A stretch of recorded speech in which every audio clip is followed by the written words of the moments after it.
À Kinshasa, la capitale de la République démocratique du Congo, la scène politique s'intensifie autour du vice-premier ministre en charge de l'intérieur et de la sécurité, Jacquemain Chabani, qui fait désormais l'objet d'une initiative parlementaire prenant de la plaire au sein de l'Assemblée nationale. Selon une correspondance officielle datée du 12 avril 2026, le député national Ladi Yangoti Kala, élu de la province de Chopo, a soumis au bureau de la Chambre basse une motion de défiance à l'encontre des membres du gouvernement. Le document a déjà été reçu par les services du président de l'Assemblée nationale, ouvrant ainsi la voie à une procédure institutionnelle encadrée mais politiquement délicate. Les initiateurs de cette démarche évoquent plusieurs griefs significatifs, notamment la gestion de la situation sécuritaire sur l'ensemble du territoire national, certaines lacunes dans l'application de la décentralisation et des questions relatives à l'administration des affaires coutumières. Autant d'éléments qui, selon eux, justifieraient un examen politique approfondi des actions du VPM. Devant les médias, les députés Ladi Yangoti Kala a confirmé cette initiative en des termes clairs.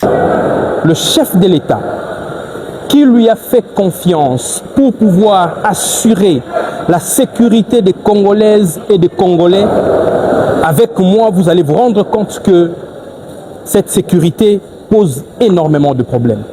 C'est comme ça que 56 députés ont apposé leur signature sur ces documents et retirant ainsi leur confiance au vice-premier ministre de l'Intérieur et lui demandant, l'exigeant tel que le règlement intérieur de l'Assemblée nationale le stipule, ainsi que la Constitution, de déposer sa démission. Et que dans le méga ministère qu'il est en train d'occuper, il fait montre d'une, désolé pour ces termes, incapacité à pouvoir sécuriser le Congolaise et les Congolais.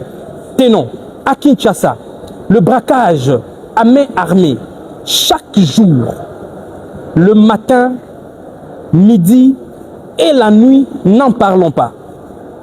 À telle enseigne qu'on se pose la question si nous sommes en Haïti ou nous sommes en République démocratique du Congo, une terre de paix.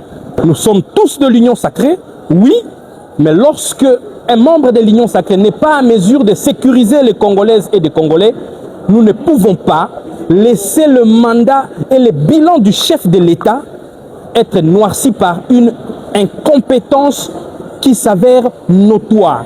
Et c'est là dans toute la République démocratique du Congo. À Kisangani, on braque même dans les hôpitaux. À Lubumbashi, n'en parlons pas. On kidnappe le médecin, on kidnappe le journaliste, on tue les prêtres, n'en parlons pas. En Ituri, dans le sud Kivu, malgré les efforts que le président de la République est en train de fournir pour rétablir la paix, il met des moyens pour la sécurisation des Congolais.